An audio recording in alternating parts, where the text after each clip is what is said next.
Mengapa? Karena tauhid asma wa sifat itu bertentangan dengan sifat 20. Dan itu mengarah pada ajaran tajsim, menjasmanikan Allah, menganggap Allah bertempat dan menganggap Allah serupa dengan makhluk. Itu tauhid asma wa sifat, dan itu hukumnya dosa besar. Ikut akidah tauhid tiganya Wahabi lebih besar daripada dosanya pelacur, karena itu usul adab kepada Allah.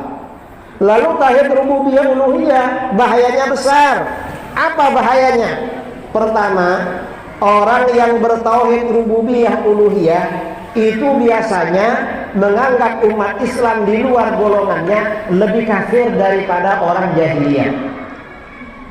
Dengan tauhid rububiyah uluhiyah, orang-orang ahlus sunnah oleh Wahabi dianggap lebih kafir daripada Abu Jahal, Abu Lahab. Itu di kitab Wahabi. Ada orang Wahabi, ulama Wahabi dari Saudi, Muhammad bin Ahmad Bashmil, punya kitab berjudul Kaifa Nafhamut Tauhid, bagaimana kita memahami tauhid. Apa kata dia? Kata dia, ajibun wa gharib, sungguh aneh dan mengherankan, ayyakuna Abu Jahal wa Abu Lahab aktsara tauhidan billah wa akhlasa imanan bihi minal muslimin alladzina tawassaluna bil awliya was salihin. Aneh dan heran, ternyata Abu Jahal dan Abu Lahab lebih mantap tauhidnya dan lebih bersih imannya daripada umat Islam yang bertawassul. Ini gara-gara tauhid rububiyah uluhiyah. Dan ini bertentangan dengan Al-Quran. Gimana dalam Al-Quran? Umat Islam itu jelas lebih utama dari umatnya para nabi terdahulu. Umatnya Rasulullah lebih baik, lebih mulia daripada umatnya Nabi Adam, Nabi Nuh, Nabi Idris, Nabi Musa, Nabi Harun, Nabi Isa, dan nabi-nabi yang lain. Ini kok dianggap lebih jelek daripada Abu Jahal, Abu Lahab.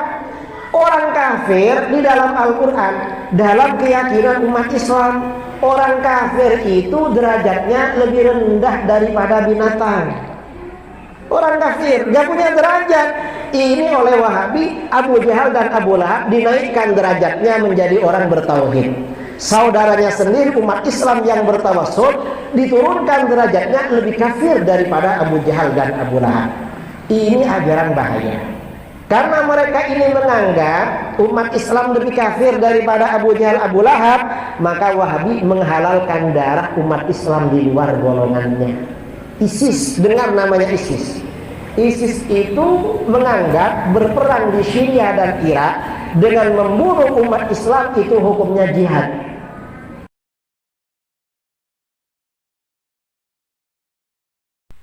Assalamualaikum warahmatullahi wabarakatuh. Alhamdulillah Rabbil alamin. Assalatu wassalamu ala nabiyyina Muhammadin wa ala ahli baitihi wa ala azwajihi wa duriyatihi ajma'in. Kembali bersama saya Zulkarnain Al-Maduri. Tak asing lagi dengan bincang-bincang panas berkaitan dengan para pemburu Wahabi. Jadi sekarang ini banyak kiai-kiai yang memburu Wahabi. Salah satu yang tidak pernah berhenti memburu Wahabi dengan berbagai macam cara itu adalah yaitu Idrus Ramli ya. Itu luar biasa sikapnya yang ditunjukkan oleh Idrus Ramli. Sikap anti Wahabinya itu sangat luar biasa ya. Dalam video yang saya kutip itu ada perkataan sampai menyakitkan ya. Apa ya? Analisis tumpulnya itu kadang-kadang muncul juga gitu. Kemarahannya dia itu kadang-kadang muncul juga. Yang tentu saja itu bisa kita katakan sebagai bentuk pelampiasan amarah dari seorang Idrus Ramli. Ya maklum, perlu dimaklumi juga kan orang seperti ini juga tidak, kalau berbicara etika dia juga tidak punya etika gitu, karena dia mengatakan dia Wahabi itu tidak punya adab gitu. Jadi kalau Idrus Ramli punya adab apa gitu? Jadi Idrus Ramli juga tidak punya adab, tidak punya etika di dalam berbicara itu. Jadi kalau ingin saling klaim seperti itu, ingin saling menuduh seperti itu, terlalu mudah diucapkan oleh siapa saja ya, jika dasar pemahaman agamanya itu dendam.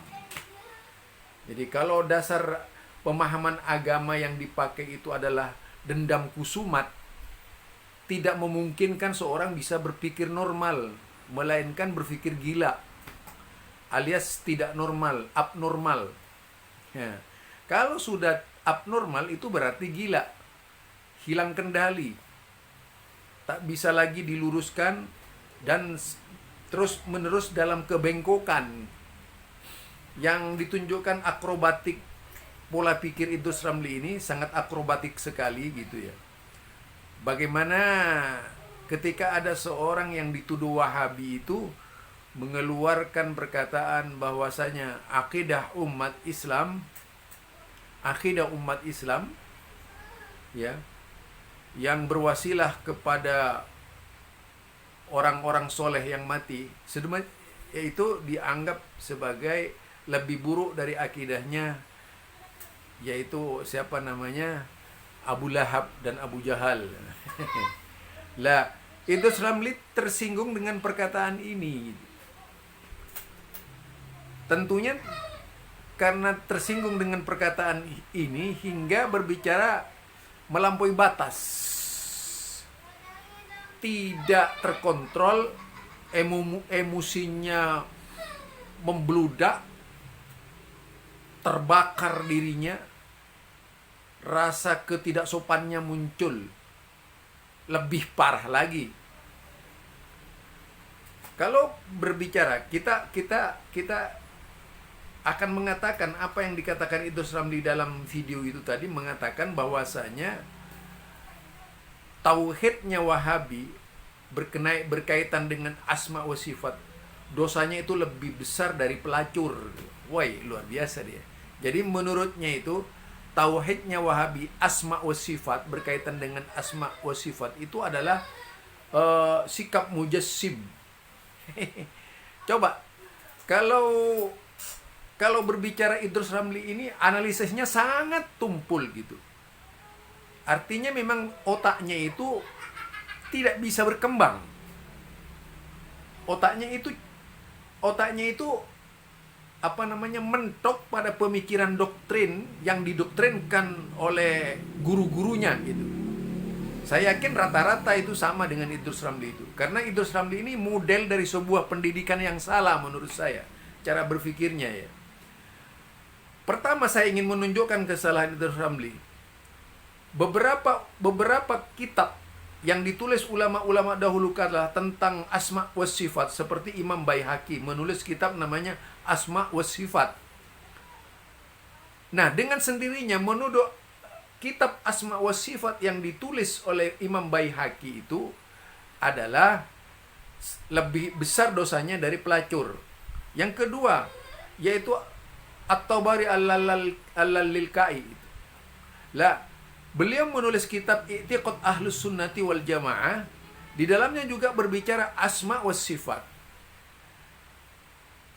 Idrus Ramli menuduh bahwa asma wa sifat itu dosanya lebih besar dari pelacur. Jadi ini jelas omongan yang tidak berakhlak, pembicaraan yang tidak terkontrol, hilang kesadaran, sahwatul insaniyahnya itu, yaitu rasa kemanusiaannya tadi, menjadi sirna ketika amarahnya menguasai dirinya itu. Jadi amarahnya menguasai dirinya tidak terkontrol, lalu mencoba memberikan jawaban balas dendam kepada orang yang dituduh Wahabi tadi, itu bahwa akidahnya Wahabi lebih besar dosanya dari pelacur.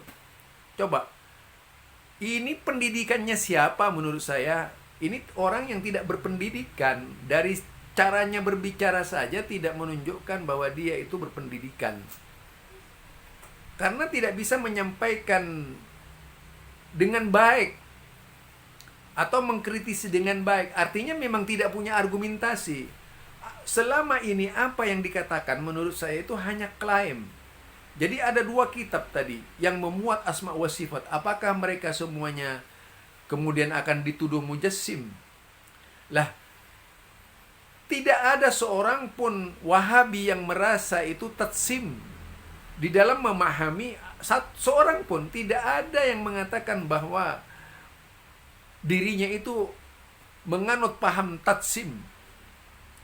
Yang menuduh mujassim, tatsim, jadi tajsim itu orang-orang yang selama ini ngaku aswaja. Nah, kalau sudah menuduh orang lain itu tatsim, dengan sendirinya yang muncul analisis dari pihak bersangkutan itu karena mereka sendiri yang menyimpulkan. Kalau mereka sendiri yang menyimpulkan, artinya dialah yang mujassim. Dialah yang tatsim karena dia menyimpulkan. Sedangkan Wahabi tadi tidak pernah menyimpulkan ya. Tidak pernah menyimpulkan, dia hanya mengatakan Allah punya tangan, asma zat. Ya, Allah mendengar. Coba, Allah mendengar itu sifat Allah. Kenapa ketika berbicara sami'an basiran itu kok diterima? Kenapa tidak ditakwil juga gitu? Harusnya ditakwil juga itu. Sami'an basiran itu. Karena menyerupai makhluk. Nah, ini kebodohan orang-orang yang ngaku aswaja. Nah, begitu berbicara yadun, tangan, berbicara tadi itu telapak tangan, berbicara jari jemari, langsung muncul otopisnya itu, muncul gambarannya, bayangan-bayangan jelek yang menghantui Idrus Ramli itu, yaitu bahwasanya Wahabi itu mujassim gitu. Langsung menghantui itu.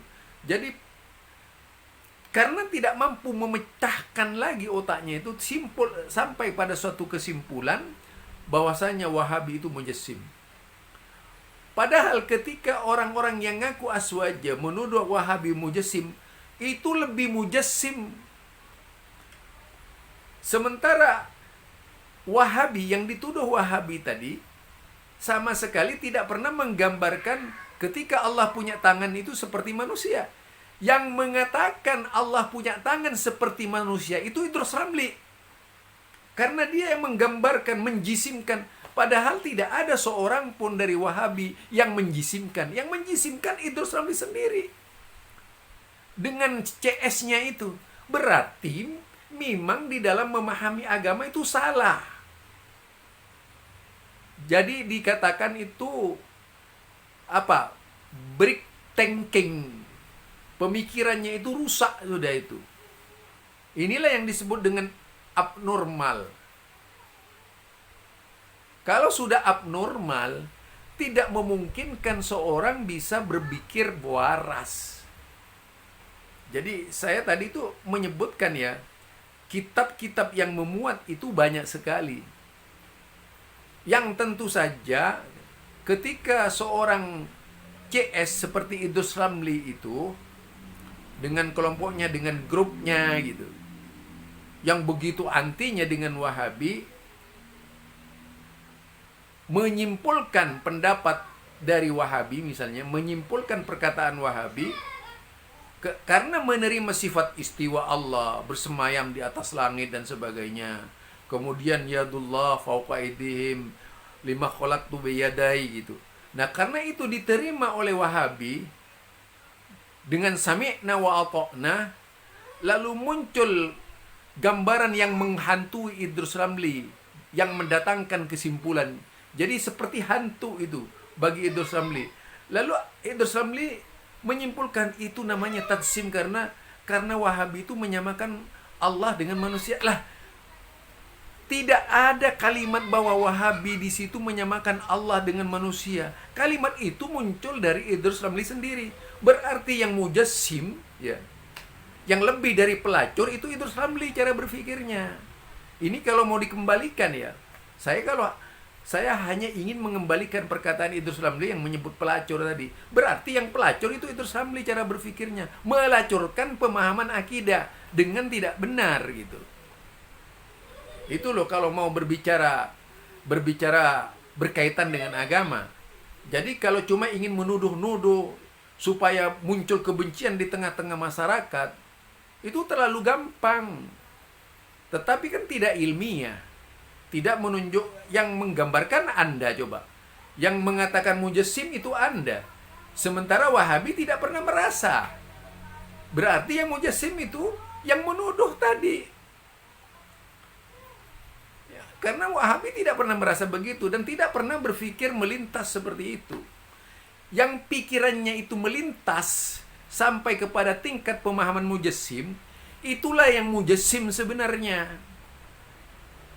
Apa? Aktualisasi pemikiran Mu'tazilah dalam Ahlus Sunnah itu. Jadi itu sebenarnya gaya Mu'tazilah dan Jahmiyah yang memproduksi hasil pemikiran-pemikiran anti-tadzim. Mereka ini masuk bersekongkol, berkonspirasi, mengaku ahli sunnah, lalu menyebutkan bahwa ini adalah akidah Ahlus Sunnah, yaitu takwil tadi itu. Padahal hasil kombinasi dari pemikiran seperti Jahmiyah, seperti Mu'tazilah, itu mereka gitu.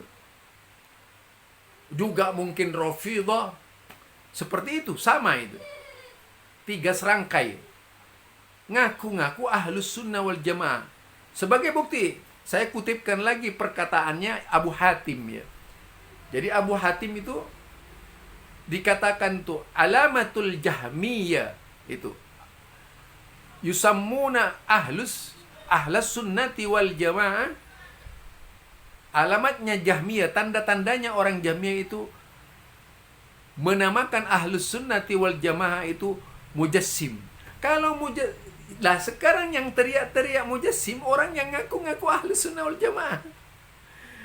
Dikatakan kepada Wahabi, berarti yang benar-benar Ahlus Sunnah itu Wahabi, bukan orang yang ngaku Ahlus Sunnah.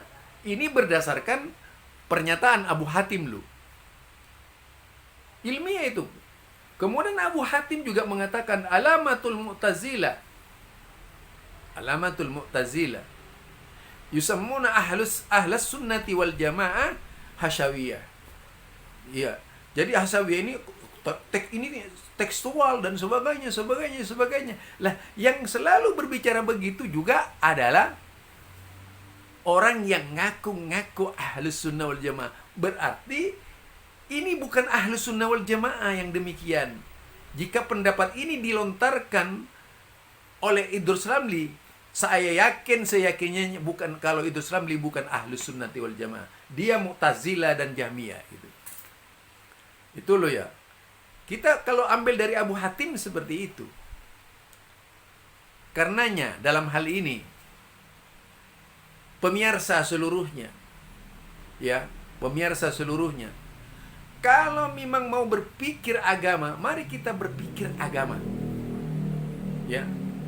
Berpikir agama menggunakan referensi-referensi yang makbul, paling tidak itu. Yang sahih, apalagi yang mutawatir. Jangan berakidah abal-abal, hanya yaitu mimbar pendapat ke pendapat.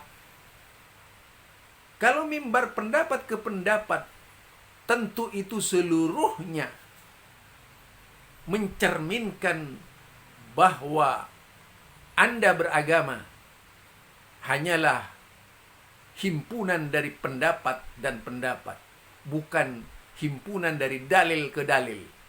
Lah, yang dituntut adalah nakliyah, bukan akliyah. Sedangkan nakliyah, baik itu berupa perkataan ataupun berupa tafsiran, nakliyah itu sesuatu yang baku, yang datang dari Al-Quran, yang datang dari hadis. Rasulullah sallallahu alaihi wasallam ketika berbicara akidah, itulah akidah yang sebenar-benarnya. kalau akidah hasil mistik angka-angka, ya kalau ada akidah hasil mistik dari cara bermain togel tadi, dari angka 9 menjadi angka 6 dan sebagainya, itu jelas bukanlah akidah Ahlus Sunnati wal Jamaah.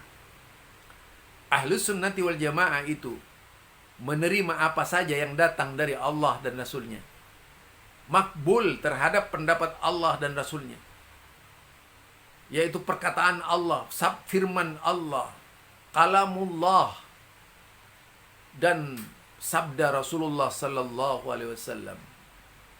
Kalau Anda merasa berada di jurang tepi kehancuran di dalam berakidah, hijrah ke jalan yang benar dengan mengikuti jejak salafus soleh, ya, bukan mengikuti jejak orang yang salah dalam berpikir. Ini dari saya. Artinya, kalau memang ingin menikmati kebenaran agama, nikmatilah kebenaran agama itu dengan referensi-referensi yang datang dari Allah dan Rasulnya. Subhanakallahumma wa bihamdika asyhadu an la ilaha illa anta astaghfiruka wa atubu ilaik. Assalamualaikum warahmatullahi wabarakatuh.